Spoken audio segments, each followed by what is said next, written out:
Hello అందరికీ. మేమైతే కాణిపాకంకి వీక్డేలో వెళ్ళాము. సో మాకైతే పెద్దగా రష్ అనిపించలేదు. మనకైతే కాణిపాకం టెంపుల్లోకి ఎంటర్ అవ్వగానే 3 టైప్స్ ఆఫ్ దర్శనమ్స్ అయితే ఉంటాయి.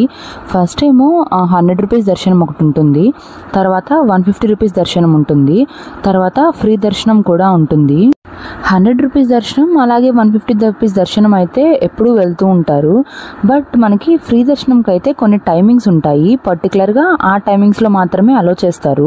ఫ్రీ దర్శనం టైమింగ్స్ ఏమో 6 to 7 AM, తర్వాత 8 to 8:30 AM ఉంటుంది, తర్వాత 9:30 to 10:30 ఒకటి ఉంటుంది. నెక్స్ట్ ఏమో మార్నింగ్ 11:30 నుంచి ఈవినింగ్ 4:30 వరకు ఒక స్లాట్ ఉంటుంది. తర్వాత మనకి లాస్ట్ స్లాట్ ఈవినింగ్ 6:30 నుంచి నైట్ 9 o'clock వరకు ఉంటుంది. మాకైతే లోపలికి వెళ్ళే వరకు తెలియదు కదా రష్ ఎక్కువ లేదని. సో మేమేమో 100 రూపీస్ టికెట్ అయితే తీసుకున్నాము. మనకి క్యూలోనే టికెట్స్ అయితే ఇస్తారు. అక్కడి నుంచే తీసుకుని మనం డైరెక్ట్ గా దర్శనానికి అయితే వెళ్ళిపోవచ్చు. దర్శనం అయితే మాకు చాలా త్వరగా అయిపోయింది, అలాగే చాలా బాగా జరిగింది కూడా. అక్కడే మనకి అన్నదాన సత్రం కూడా ఉంటుంది. మాకైతే వేరే దగ్గరికి వెళ్లే ప్లాన్ ఉండే, సో మేమైతే భోజనం చేయలేకపోయాము. అంతే ఈ vlog. Thanks for watching. Please subscribe to my channel.